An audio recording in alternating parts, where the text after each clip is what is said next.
Hello, everybody. Welcome to our webinar, Reaching Young Customers, How Engagement with Video Drives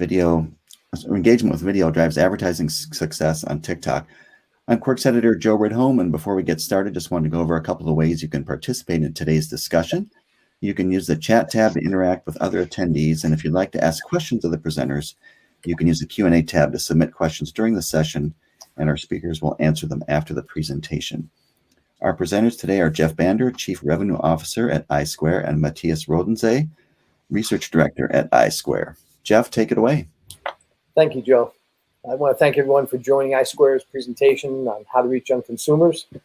We're going to be presenting a really interesting case study.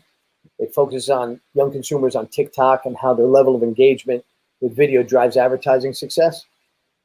Again, my name is Jeff Bander. I'm the Chief Revenue Officer of iSquare, Head of U.S. Operations.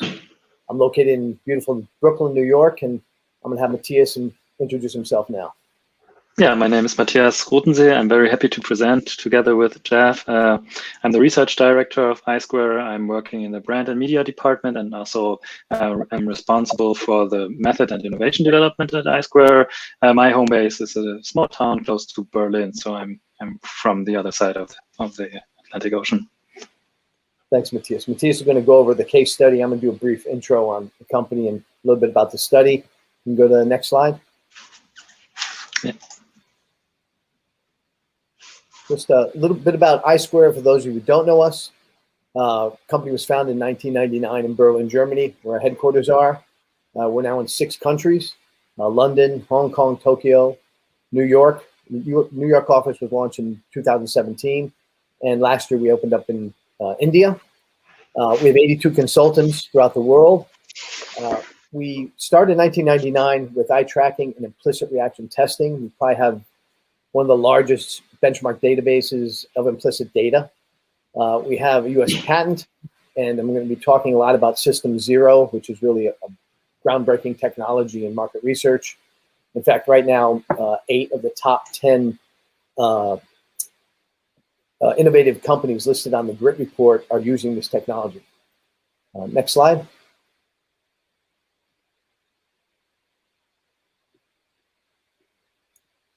Okay, thanks. Today's case study is going to focus on behavior, on brand and media experience with young consumers. iSquare works in 3 different areas: user experience, brand and media experience, and shopper experience. This case study is going to focus on brand and media experience. And we're going to be looking at consumer behavior from 3 different angles: System 0, System 1, and System 2 approach. Next slide. And when we say System 0, what we're talking about is perception. And perception is the start of every successful contact. System 0 really is the foundation to success with System 1 and System 2 research. We consider System 0 a market research innovation where ads are tested in their natural environment and implicit consumer responses and explicit behaviors recorded. And because they're tested in the natural live environment, the results that you get are far more predictive and reliable than other approaches. And today, to get objective and valid insight data, all 3 systems have to come into account. They have to be used. So the old 2-factor theories are really not sufficient to explain behavior and preferences and perception. Next slide. We're going to be talking about young customers, young consumers. And we actually had a little a poll at the beginning to ask people which social media site do you think are most favored in the United States by teens. And these are the choices that we had in here. So now we're going to see what the real results are. Next slide. I don't know if we can show the results yet, but we'll go to the next slide.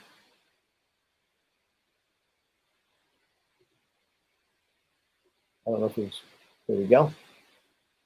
Thanks.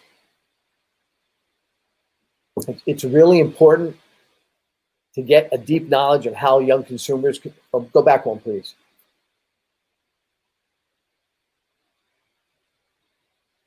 Thank you. No, slide 6.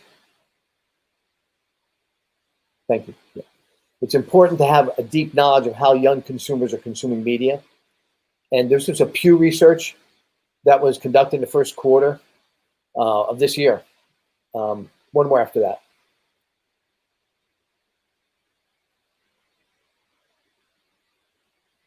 The 48%, there we go. And this research showed that 48% of young adults in the US are using TikTok. And when you look at how long TikTok has been here, it's pretty astronomical. Go to the next slide, please.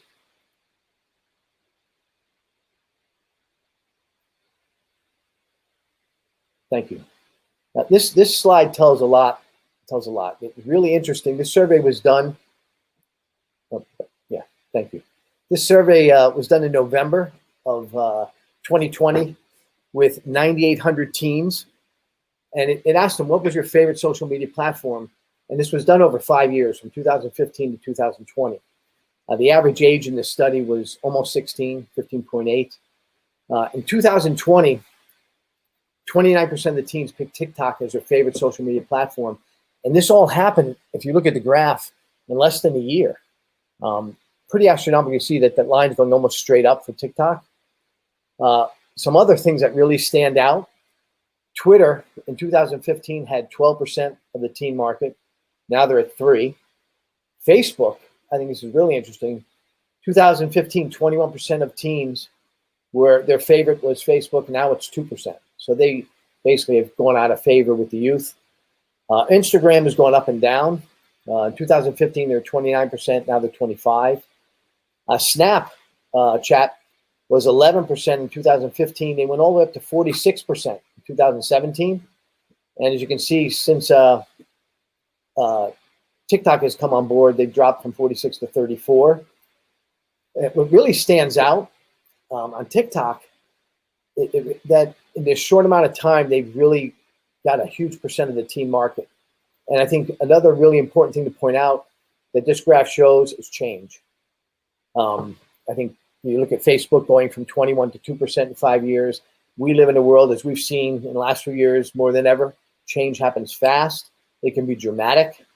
And it's really important in market research that we have the best tools to adapt to these changes in the advertising landscape that we live in, because it changes fast, as you can see. You can't stay in one place.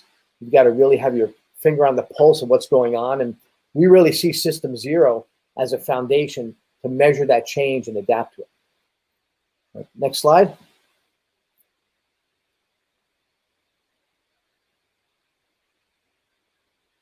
So how effective is advertising on TikTok? And I'm going to hand this over. We're going to start the case study. Matthias, the floor is yours.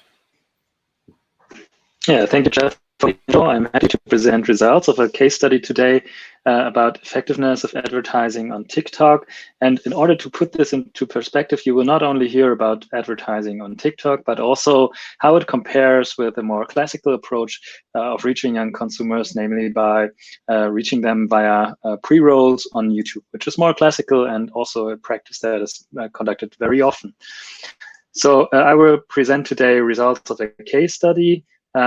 Maybe first of all, let's jump right into the product that we are testing. A case study is always about a brand or a product that we're investigating. And we do this because we're interested in how these platforms compare, because we want to know how effective TikTok is compared to other platforms. And in order to get a view on that, we need live, realistic data from respondents. And we picked here a specific case that we found interesting. First of all, if you ask yourself, imagine you invented a car that's at the same time a digital camera. Yeah, something very strange, a strange idea somehow, but of course, sometimes these products occur in the market. New products, which are to a specific amount complex, where you have to tell a story in order for consumers to actually understand what this product can do, a new category of products. And this, we found not a car that's a digital camera, but we found these glasses, which are at the same time music players. I don't know if you heard of them. They're an invention from Bose, from the famous music products manufacturer. When you hear about Bose, you typically think about headphones or Bluetooth speakers, something like that, or the hi-fi speaker systems for your home. But of course, Bosie is also interesting in diving into new product categories or inventing news altogether. And one of these new product categories are glasses that have small speakers here in the area where your ear is, typically where you can hear music. And of course, the question arises, first of all, how can we explain this rather complicated product to an audience? And secondly, how can we reach this target group of young consumers better than on classical channels? Or how does it work when we want to try to reach them via TikTok? And to that end, we conducted a study which tested a typical TikTok influencer unboxing video that promotes these earphone sunglasses, and compared this with a classical YouTube pre-roll that we just put into a different task group. And first of all, I tell you something about the ads that we used. I mean, advertising on TikTok is very often influencer-based advertising. Here's an influencer, Katie Feeney, who had an unboxing video presented on her channel. She has a couple of million followers here, so she's a rather famous influencer on TikTok. And she presented the video where she unboxed these frames. That's the name of this product, Bosie frames. She showed the packaging. She showed how the product works, and then she just made a small dancing party. We called it dancing party. She danced while listening to that music over the sunglasses headphone combination.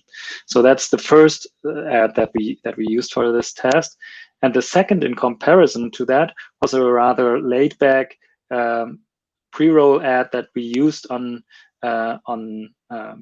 YouTube, that we just put in front of a typical YouTube video, and where the product was shown more in a minimalist, stylish fashion, with some models wearing these glasses, and the USPs of these glasses explained in a textual form. Yeah, there was laid-back music in the background, so it was also a very cool video. And I will show you them in a minute.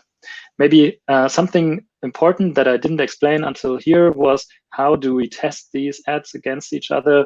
You might wonder, how does it work from a technical point of view that they can test this in a live environment? Well, we do use a technology that is called in-context testing. Jeff already talked about this a few minutes ago. In context testing means that we have our own proprietary technology that we use to inject advertising into these platforms while producing a realistic media exploration experience for the respondents. So the typical task is, please go to YouTube for a few minutes, select the video that you would like to watch, and we inject the advertising just in front of that video that people can watch there.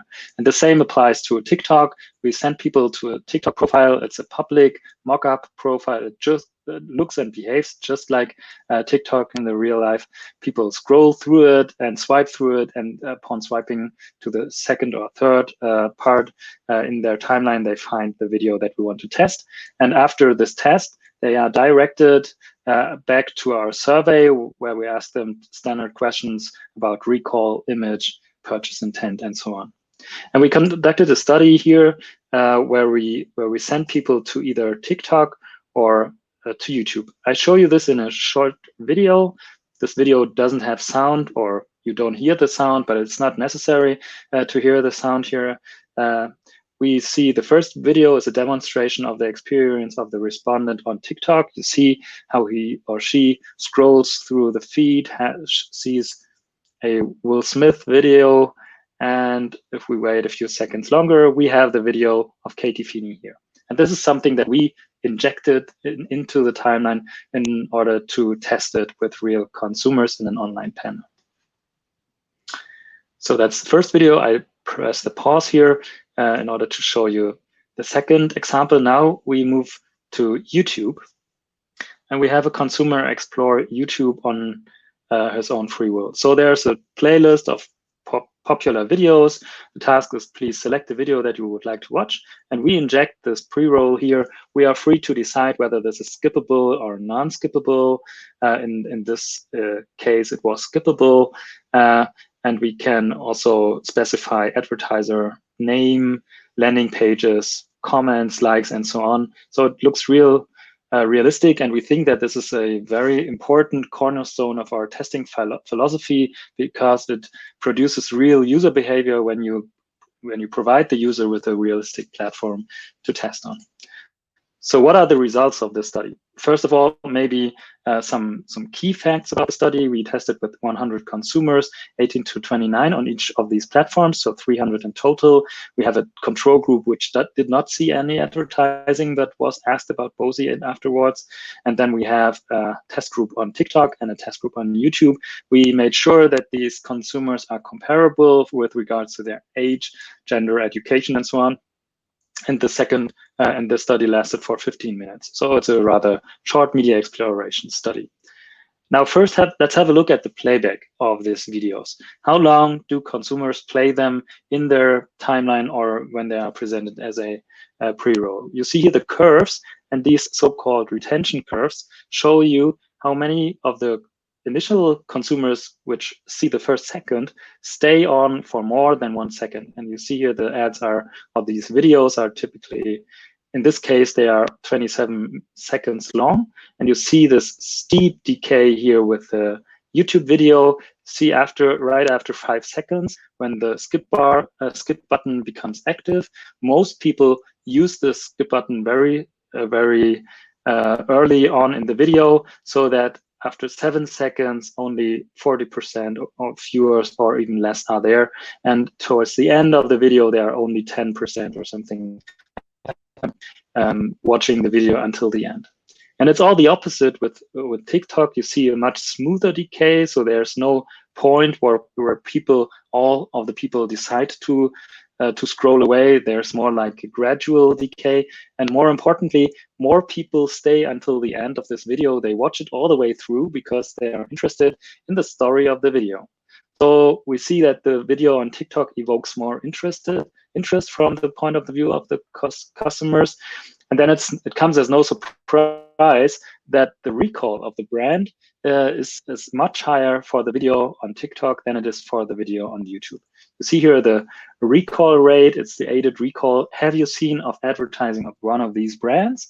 And we presented not only BOSI, but also other brands which were not present in the exploration tasks here. And we see that the figure for TikTok is much higher than the figure for YouTube.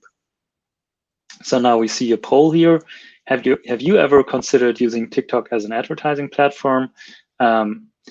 You may answer this one. It will be very interesting to have the results analyzed by the end of this talk.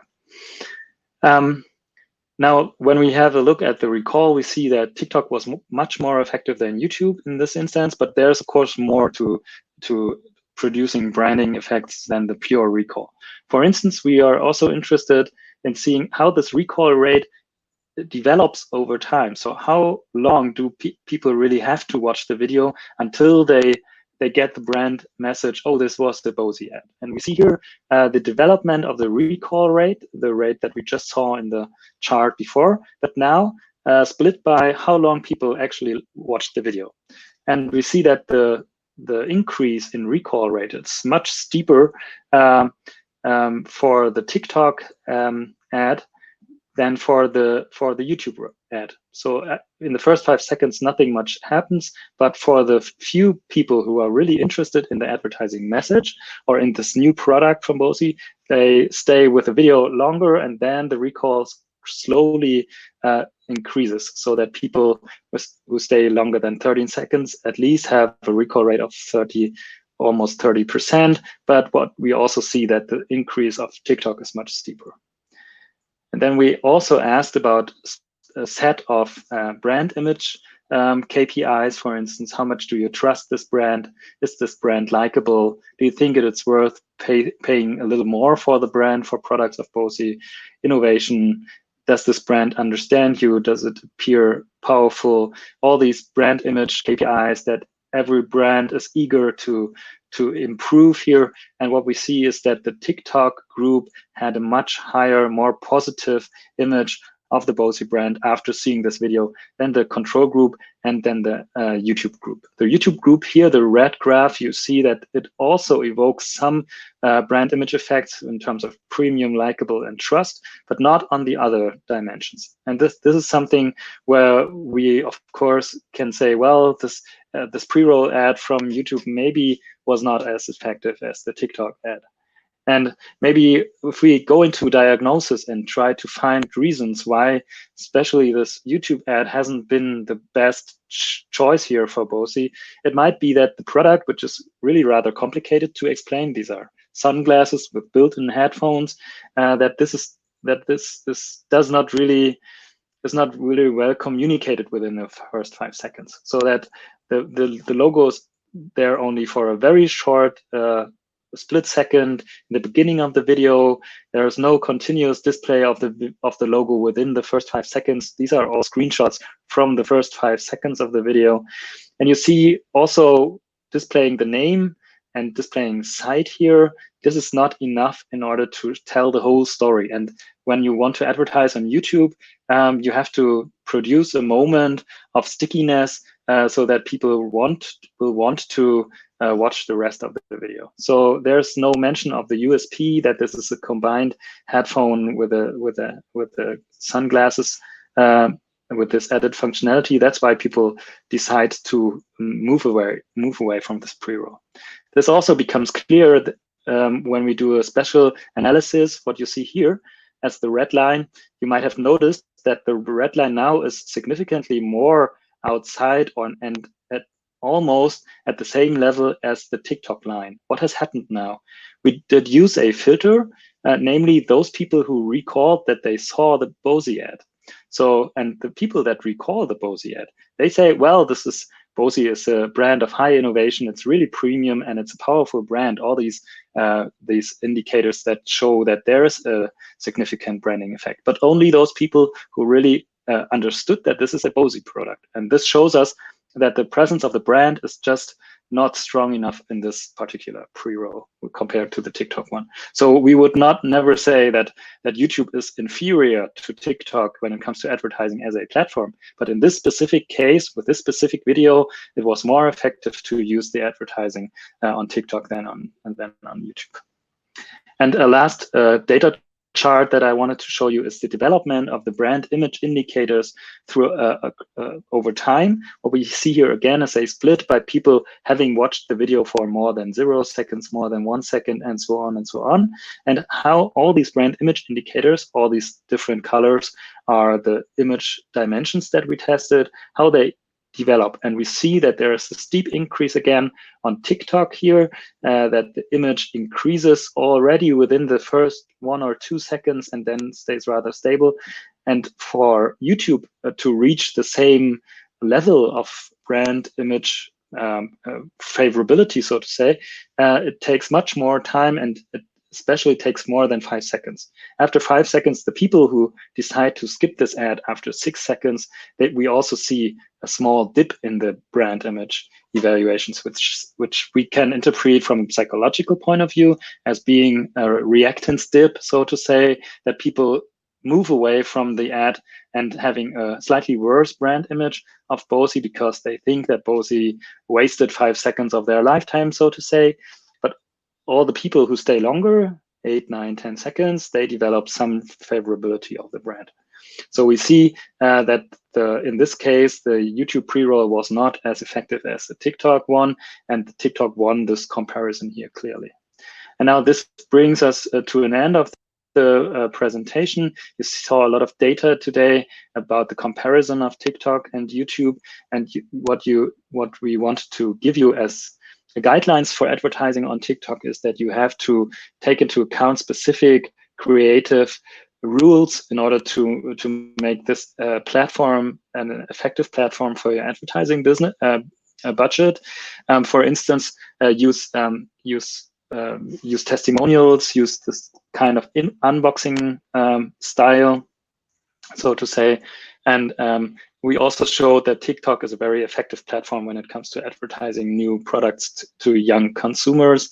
And when you decide to spend your advertising budget on YouTube, on the other hand, you have to observe other rules in order to make YouTube advertising effective. For instance, have a decent logo integration from the start, and especially with products which are difficult to explain, make sure that the brand logo presence is there all the time. A short logo moment at the beginning might not be sufficient for this kind of advertising medium.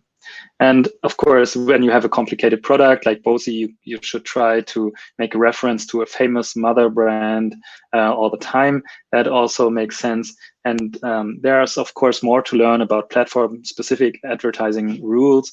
But the best way to find out how your ad performs on these platforms is to test them live in context using technology that enables you to measure realistic user behavior, not only ask the consumers questions all the time, but also measure how they behave, how long they decide to watch the video voluntarily, and that can be achieved by in-context testing by iSquare, for instance.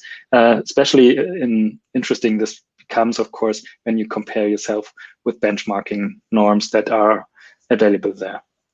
And that's all for now. This should be the summary here. And now I'm curious what you all learned, and maybe let's have a short discussion around here. I didn't find the time to look into the chat all the time, but maybe there have also arrived some interesting questions. Yeah, we've got some good ones coming in. I think this first one, can you talk about what do you think some of the reasons are why people stay longer in TikTok ads and recall is higher on TikTok ads versus YouTube? Well, of course, it is the specific ad that they saw, and the unboxing video is something that is very popular on TikTok, and people's behavior, people's normal behavior on TikTok is to stay there for a few seconds. And it's also learned behavior that you can interrupt any advertising message on YouTube after 5 seconds if you wish to. So it could be learned behavior. It's also, of course, a matter of creative guidelines that the creators here followed, and it's only one specific example. So we don't say that this is always the case, but in this specific case, where we have a good unboxing video and someone explaining this in a very intelligent way, the advantages of this product, it led to the longer visibility time of this product here. Yeah, if I can just add, influencers have an audience. And their audience are pretty loyal, especially the one we showed has millions of viewers. Whereas on YouTube, people going in to watch a video, which is why, as Matthias showed, that skip button, people have been trained to click on it. So they're very different platforms on how they present products. And I think you're very rarely going to see the same ad on YouTube as on TikTok because of the platforms. Sure. I don't know, can you talk about, is there, or how can you measure if there's an emotional impact to the ads when people watch them?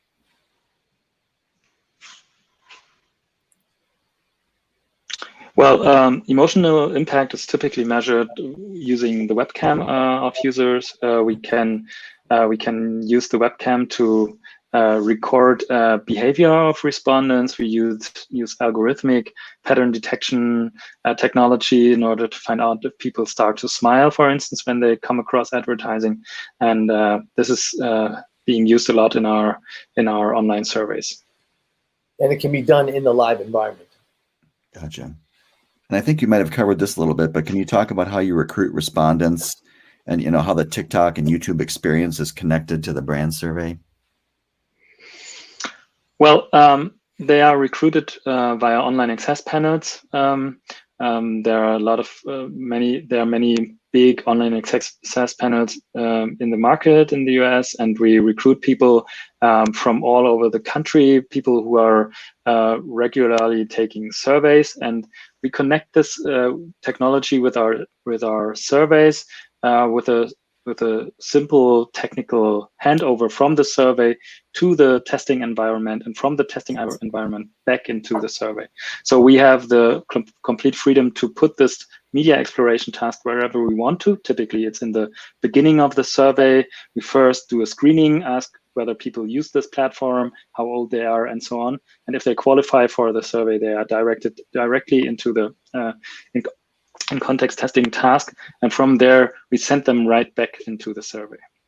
It's a seamless redirect. Gotcha. Yeah.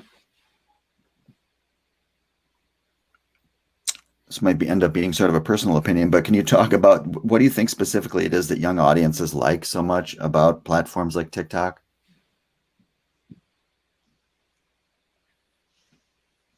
I think it's addictive. Yeah. I think it's creative. It's very unknown what's coming next, and I think people like that. And it flows. It just, if anyone's been on it, you can see how time can go fast, and you've seen a lot of videos. I think the 15 seconds appeals to the shorter attention span of many of the human race. Dias, anything else?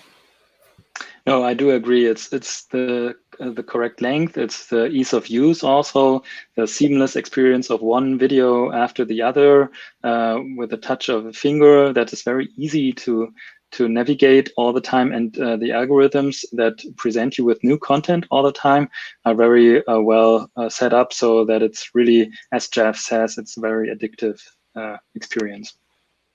Right, the unpredictability of what's coming next, but something you'll probably like based on what you've watched in the past. Mm-hmm. Yeah. And I think you also touched on this a little bit, but can you explain a little bit in detail how you integrate the ad into TikTok? Just dive into that a little bit more. How you integrate it, it's basically injected into the live platform. So it's just like it would be in the real world. We do develop a software for that, which allows us to inject the ad into live content. It's not personal, the personal TikTok feeds of users. It's a public content that we access via APIs, and we build environments that use all the publicly available content, create an authentic TikTok experience or an authentic Instagram experience, for instance, and inject in a specific position the advertising that we want to use for that. We have APIs for that technology. So the technology itself is licensed to other major companies, for instance, as a white label, but we ourselves use them using a graphical user interface where we just upload the ads that we want to test, upload the logo URLs and some specifics like caption text and post text, and then hit create, and then this machine creates the injected advertising in a specific task. And they can also, I think it's good to know too that on some of the platforms, if they want to, they can pick a topic if they want sports, news, so the content will be something that the respondent is interested in. Sure. I had a question here. Do people need to take the survey on a mobile device, or were PCs involved, or what was the platform that the respondents used?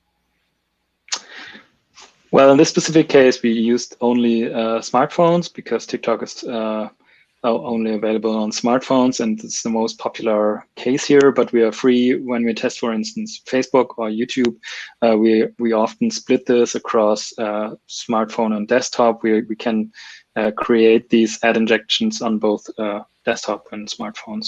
But in this case, only smartphone. And tablets too. Okay.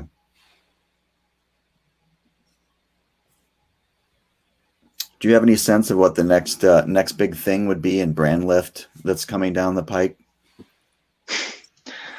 Yeah, I think one thing that we touched here in this presentation today is a measurement of user behavior and behavior across platforms. For instance, what happens when people come across advertising for this specific product on TikTok? How is their subsequent behavior throughout the next days or on other platform being influenced? For instance, this measurement of e-commerce effects. What are effects that we see of this advertising in real user behavior on other platforms? Do people start to search for the product on Google, or do they start searches on Amazon, and all these effects that the advertiser really wants to see?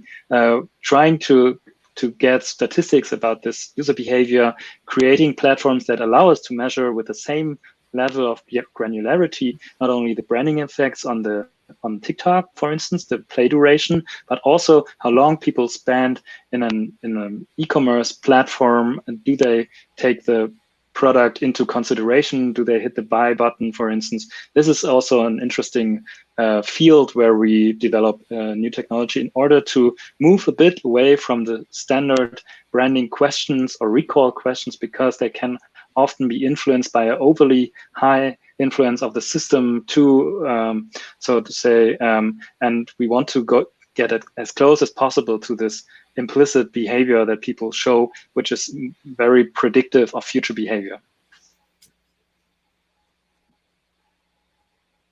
Well, I think we've moved through all the questions here. Jeff or Matthias, did you have any closing comments before we sign off? I want to thank everyone for sharing this with us, and have any questions, reach out to us, and we're happy to go through System Zero and anything else, especially what Matthias just talked about with e-commerce. It's become a very big part of the world today, people buying things online. Yeah, maybe we close with an analysis of the polls. Maybe people are interested in what the percentages have been actually of our questions. Have you ever used TikTok as an advertising platform? Have you considered it? What we see here in the numbers is that three quarters of our listeners, or 2/3, something between that, have not really used TikTok as an advertising platform or even considered it. And maybe after seeing today's case, your opinions changes a bit. You saw how effective it can be. Of course, it depends heavily on the creative, and also maybe this as a final remark, we tested here 2 different creatives against each other. This is some kind of an unfair comparison, but you always have to take into account that these specific platforms have their specific advertising creation guidelines, and if you follow those guidelines, TikTok can be a very effective advertising channel. Well, that's great. Thanks so much again. As Jeff said, thanks so much to everybody out there for spending part of your day with us, and we really appreciate it. Thanks to iSquare and everyone out there, and enjoy the rest of your day. Thanks very much. Thanks. Take care. Thanks. Bye.